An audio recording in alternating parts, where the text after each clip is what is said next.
What's good, guys? Venny here, bringing you my brand new 30 no custom tactics. A lot of you have been asking what tactics I have been using since obviously the new patch. I've missed like two patches, one being because I was away. I didn't really play much of it, and I knew the next week was coming. There was going to be another patch, which we're currently on now. I wouldn't say the patch is like changed the game dramatically. I think we've seen the first time finesse from like back to goal eliminated, but like the sideways first time finesses are still there.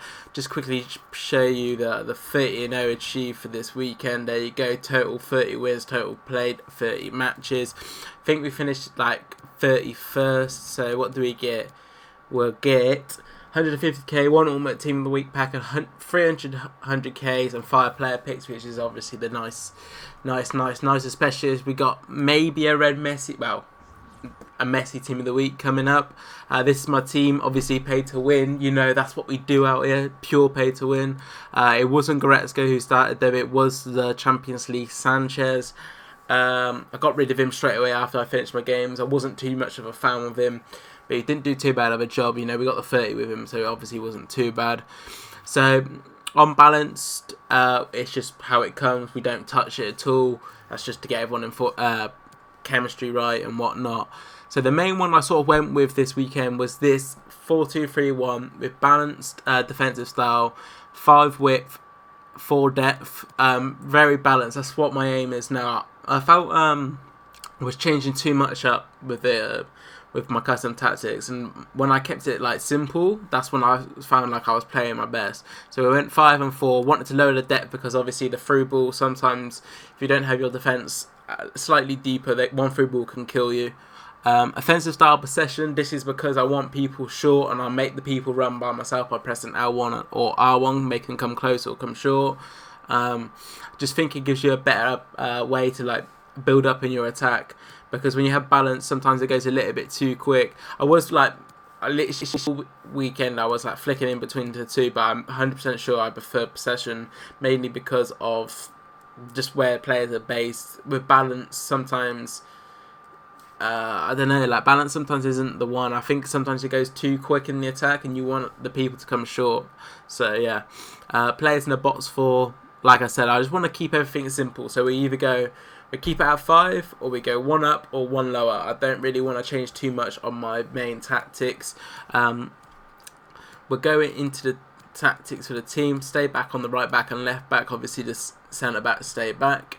CDNs, we got stay back and cover centre. I might mess around this week with putting cut, pass and lane back on, because I do feel like if you're going to put an instruction on for defensive behaviour, it's definitely cut, pass and lanes for sure.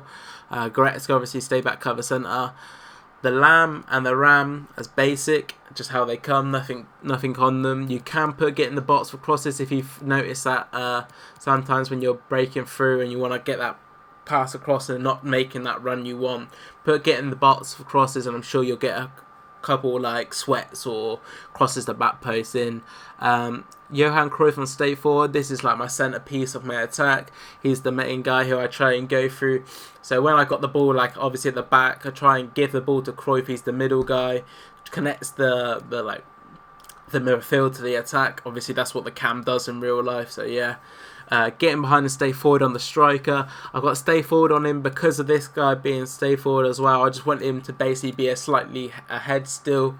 I think if I have him on balance, he's not going to allow, like, there isn't going to be that gap in between where you could do the 1-2s, like literally how I'm moving the players in between now. I don't think you'll get that if you don't. It'd be more like sideways if you put him on balance.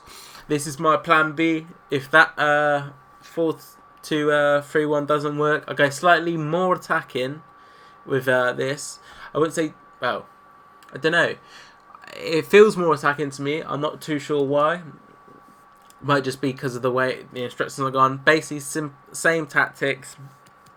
6 and 4 on attack with possession, but 6 and 4 on defense. This is because sometimes you have a lot of teams that are going very wide in attack. So if we have 6, we sort of counter them up and sort of match them a little bit better with 6.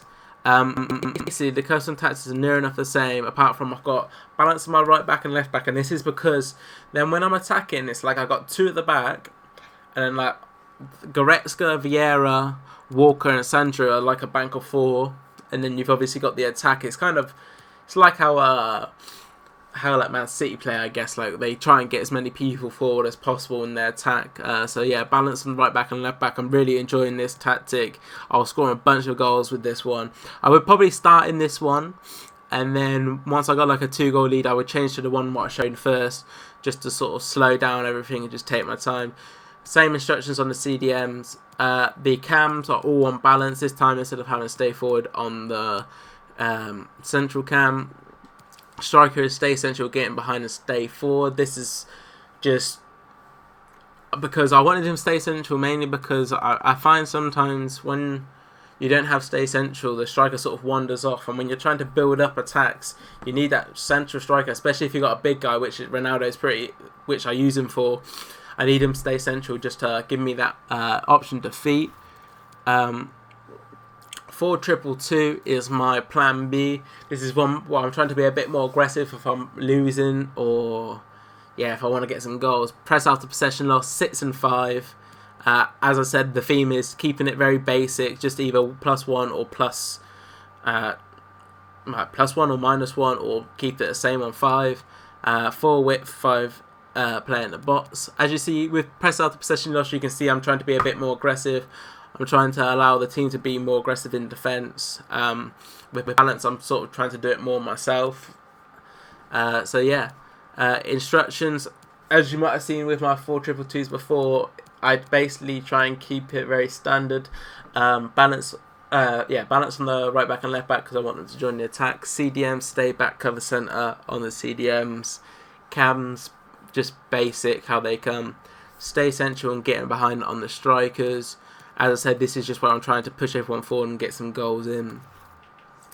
My ultra defensive tactic is the 4-2-3-1 wide. So keeping the shape of the 4-2-3-1 but slightly wider, so it's easier to defend with when you're playing against people who are playing wide, and you got the backup on the right mid and left mid. This is where you'll see one thing was different from the 5 what I mentioned before, 5 or 4 or 6 in the ticks. We've got players in the boxes 3. Obviously, we don't want people pushing up too much. We want to keep it very simple. Just take our times. Corners 1-on-1. Basically, we don't want to be countered. We're trying to hold the lead with this drop back. Simple as it. Basically, how everyone probably has ultra defensive tactic. Stay back on the right back and left back, of course. Stay back, cover centre on the CDMs. Come back on defense on the right mid and left mid. Nothing else. Come back on defense on the cam, and come back on defense on the striker. Basically, we're just trying to hold out everything, and then we're just playing on the counter attack, keep the possession. But yeah, that's it, guys. Don't forget to leave a like, subscribe, and peace.